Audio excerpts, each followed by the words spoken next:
जोसा 2021 से किसी IIT NET III में एडमिशन लेना चाहते हैं, आपको एडमिशन काउंसलिंग से करनी पड़ती है और इस काउंसलिंग में आपको मेडिकल सर्टिफिकेट की जरूरत पड़ती है।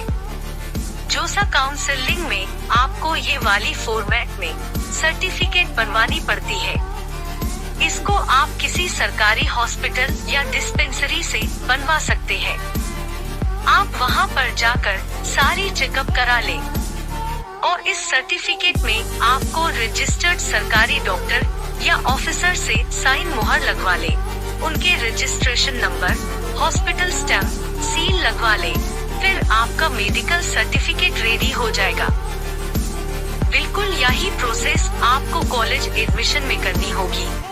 जब आपका फाइनल कॉलेज मिल जाएगा, तब आपको उस कॉलेज के फॉर्मेट पर मेडिकल सर्टिफिकेट बनवानी होगी। जैसे कि NET पटना के एडमिशन में आपको कुछ इस प्रकार के मेडिकल सर्टिफिकेट की आवश्यकता होगी। और अधिक जानकारी और फॉर्मेट के लिए डिस्क्रिप्शन बॉक्स में जाएं। दोस्तों, अब आप मेरे चैनल को सब्सक्राइब करें और किसी जरूरतमंद को जरूर बताएं।